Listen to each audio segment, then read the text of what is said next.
The fall of Kalar 9. The warning sirens came at dawn.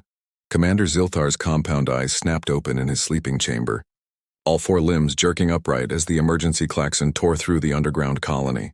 Around him, the carved stone walls of Kalar 9's residential sector trembled with a low, distant thunder that shouldn't exist on a mining world. All civilians to shelter stations. This is not a drill. Repeat, this is not a drill.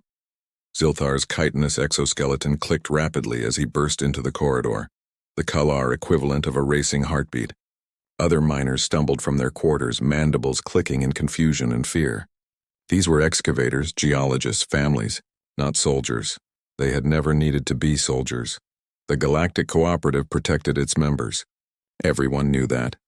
It was the one constant in a dangerous universe. Join the cooperative, follow the rules, and you would be safe. Zilthar's communicator crackled to life. Commander, we have multiple hyperspace signatures emerging in orbit. 40? No, 42 vessels. They're not responding to hails. His blood ran cold. 42 warships didn't appear by accident. He sprinted toward the command center, his 6 legs carrying him through tunnels that suddenly felt like a tomb. The mining colony of Kalar 9 stretched for kilometers beneath the planet's surface. A maze of chambers and shafts where 50,000 Kalar had built homes, raised children, and believed they were safe. The command center was chaos. Holographic displays flickered with red warning icons. Orbital sensors showed a fleet of angular, predatory vessels arranged in attack formation. Every Kalar in the room stood frozen, staring at screens that showed their worst nightmare made real. Vrain Empire, someone whispered. The name fell like a stone into still water. The Vrain were conquerors, slavers, butchers. They took what they wanted and left ash behind. But they had never attacked a cooperative world before. Never dared to cross that line until now. They're launching strike craft, the sensor officer reported, voice cracking. Hundreds of them. Commander, what do we... The first impact shook the entire colony. Dust rained from the ceiling. Emergency lights blazed to life as primary power flickered. Through the walls came the muffled roar of something massive striking the surface above them, again and again, methodical and brutal. Deploy defensive platforms, Zilthar ordered, forcing his voice to stay steady. Sir, we have 2 automated defense satellites. They're already gone. Another impact. Closer this time. The mining colony had never been meant for war. Their defenses were designed to ward off pirates, small raids, quick strikes. Not a full fleet. Not an invasion. Broadcast distress signal on all cooperative channels, Zilthar commanded. Maximum power. Tell them already transmitting, sir. But the nearest cooperative fleet is 6 days away at maximum jump speed. 6 days. They had hours at most. The bombardment continued, a relentless thunder that shook the stone around them. Zilthar pulled up the colony roster on his command display, 50,000 names. Families. Hatchlings barely old enough to understand what danger meant. His mandibles ground together. Seal all lower levels. Evacuate civilians to the deepest chambers. Collapse the upper tunnels if you have to. Buy us time. Time for what, sir? Someone asked quietly. Zilthar didn't answer, because there was no good answer. The door to the command center hissed open and Lieutenant Commander Sarah Chen strode in. Still sealing her Terran military uniform, the human advisor assigned to help new cooperative members integrate. One soldier among 50,000 civilians. Report, she snapped. Every Kalar turned to look at her. The alien with no exoskeleton, no natural armor. Nothing but soft skin and determined eyes that burned with something they'd never seen before in their peaceful species. Fury. Terran Fleet in orbit, Zilthar said. 42 ships. They're bombarding the surface and we have no way to stop them. Chen crossed to the tactical display in 3 strides. Her eyes swept the hologram, taking in the fleet composition, their positioning, the strike patterns already forming in the dust above. They're not trying to destroy us, she said quietly. Not yet. This is suppression fire. They're coming down to take prisoners, slaves. The word hung in the air like poison. The cooperative fleet, Zilthar began, won't get here in time. Chen's jaw tightened. But there's another option. She turned to face him, and Zilthar saw something in those strange human eyes. Something that made his species' ancient prey instinct scream. Warnings, I can reach the nearest human patrol in 18 hours if I push my ship past safe limits. The cooperative won't move fast enough. Protocol, committees, approval chains. Your people will be dead or in chains before they finish filing the paperwork. She stepped closer. But humans, we don't need permission to help family. Your ship is a light courier, Zilthar protested. Not even armed. The Vran will... They'll ignore me. Too small to matter. Too fast to catch. Another impact rocked the colony, and Chen's expression hardened further. I'm not asking permission, Commander. I'm telling you I'm going. The question is whether you can hold out long enough for me to come back. Zilthar looked at the tactical display, at the 50,000 names on his roster, at the human who stood before him, alone, unarmed, and absolutely certain. How long? He asked. 12 days. Maybe 14 if they have to reposition. We'll be dead in 3. Then don't be. Chen pulled something from her pocket. A small metal coin with human symbols stamped on both sides. She pressed it into Zilthar's primary manipulator claw. This is a challenge coin. My unit, it means your family, and we don't abandon family. She was already moving toward the door. Hold them, Commander, no matter what it takes. Because I promise you... She looked back, and her voice dropped to something cold and absolutely certain. I'm coming back, and I'm bringing friends. Then she was gone, sprinting toward the surface hangar. Zilthar stood frozen, staring at the small metal circle in his claw. Around him, the command center waited. Above them, the bombardment continued. And somewhere in the darkness between stars, a human began the longest run of her life. 12 days of hell. The first Vrain drop pods punched through Kalar 9's atmosphere like meteors of black iron. Zilthar watched them fall on the surface cameras, each impact sending up plumes of dust and shattered rock. 40 pods, 60, 100. They kept coming, wave after wave, until the entire northern hemisphere looked like it was being struck by a plague of falling stars. Seal blast doors on levels 1 through 5, he ordered. Collapse tunnel 7. Route all remaining power to life support in the deep shelters. His officers moved with practiced efficiency, but Zilthar could see the tremor in their movements, hear the rapid clicking of stressed chitin. They were miners playing at being soldiers, and everyone in the room knew it. The first breach came on hour 6. Contact level 2. Vrain shock troops pushing through the northern access shaft. Zilthar pulled up the security feed and felt his blood freeze. The Vrain were massive, bipedal reptilians in powered armor, each one carrying weapons that looked like they could punch through starship hulls. They moved through the tunnels like they owned them, methodical and unstoppable. Behind them came the collectors. Unarmed Vrain carrying restraint fields and processing equipment. They weren't here to kill, they were here to harvest. Mining equipment, Zilthar said suddenly. The plasma cutters, the seismic charges, anything that can be weaponized. Do it now. For 3 days they fought. Kalar workers who'd spent their lives cutting stone now turned their tools against living flesh. Seismic charges meant for excavation became improvised explosives. Maintenance tunnels became kill zones. Loading equipment became barricades.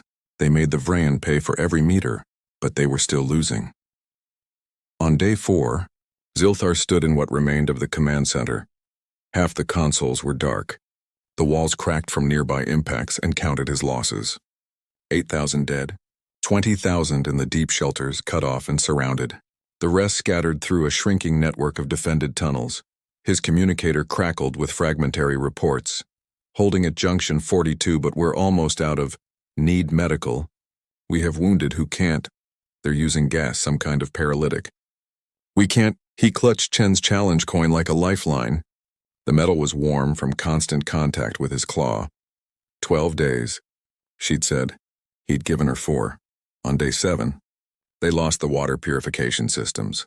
On day 8, the Vrain broke through to shelter complex 3. 2,000 civilians. The screams over the comm channels would haunt Zilthar for whatever remained of his life. On day 9, he found himself in a supply depot turned makeshift hospital, surrounded by the wounded and dying. A young Kalar, barely past her first molt, looked up at him with compound eyes dulled by pain. Is help coming? She whispered. Zilthar's mandibles clicked softly. He should tell her the truth. That the cooperative fleet was still days away. That the human was probably dead in deep space, her ship's engines burned out in a futile race against time. Instead, he pressed Chen's coin into the young Kalar's claw. Yes, he said. Help is coming. A human promised me, and humans keep their promises. He didn't believe it anymore, but she needed to. Day 10 brought fire. The Vran had stopped being patient. They pumped incendiary gel into the contested tunnels, turning entire sections into infernos. The Kalar fell back again and again, until there was nowhere left to retreat to. Zilthar gathered what remained of his command staff in the deepest bunker, a chamber 3 kilometers beneath the surface, surrounded by the last 5,000 Kalar still fighting. The rest were dead, captured, or trapped behind Vrain lines. "Sir," his tactical officer said quietly, "the Vrain commander is broadcasting. He's offering terms. Surrender now. All surviving Kalar will be processed as labor assets. He says he'll be merciful." Zilthar looked around the bunker. At the exhausted fighters, the terrified civilians, the children huddled against their parents. 12 days. They'd made it 11. "Open a channel to all remaining Kalar positions," he said. The comm network sparked to life. Fragmentary. Broken but still connected. Zilthar took a breath and felt the weight of every life depending on his next words. "This is Commander Zilthar. 11 days ago, a human named Sarah Chen left this world. She promised she would return with help. She gave me a token, a symbol that we are family, and I believe her." His voice grew stronger. "The cooperative taught us that civilization means following rules, filing reports, waiting for approval. But there's another kind of civilization. One that says when you hurt family, consequences come fast and hard. One that doesn't count the cost when friends are in danger." He looked at the challenge coin, now back in his claw, scratched and dented from being passed between dying hands. "We are not cooperative citizens today. We are not miners or civilians or whatever soft words we used to hide behind. Today we are family, Sarah Chen's family. And if she's still out there, if she kept her promise, then we owe her one more day, one more hour, one more minute of resistance." The bunker was silent. Then someone began clicking their mandibles together. Slow, rhythmic, defiant. Another joined. Then another, until the entire bunker resonated with the sound of Kalar who refused to surrender. "No terms," Zilthar transmitted to the Vran commander. "No surrender. You want us? Come and take us." The bombardment resumed immediately. Day 12 dawned in hell. The Vran had brought up heavy equipment, industrial breaching drills designed to crack open starship hulls. The sound of them grinding toward the deep bunker echoed through the walls like the approach of mechanical death. Zilthar stood at the final barricade with 37 Kalar, who could still hold weapons. Behind them, the last of the civilians huddled in the darkness. The drilling stopped. In the sudden silence, Zilthar heard his own chiton clicking rapidly. Next to him, a young worker named Velix clutched a plasma cutter with trembling claws. "Sir," Velix whispered. "They're coming." The blast door shuddered. Once. Twice. On the third impact, it buckled inward. Freyan shock troopers poured through the gap, weapons raised, moving with the confidence of predators who'd already won. Zilthar raised his plasma cutter, knowing it was futile, knowing this was the end, knowing that Chen had tried, but the universe was simply too vast and time too short. Every console in the bunker blazed to life simultaneously.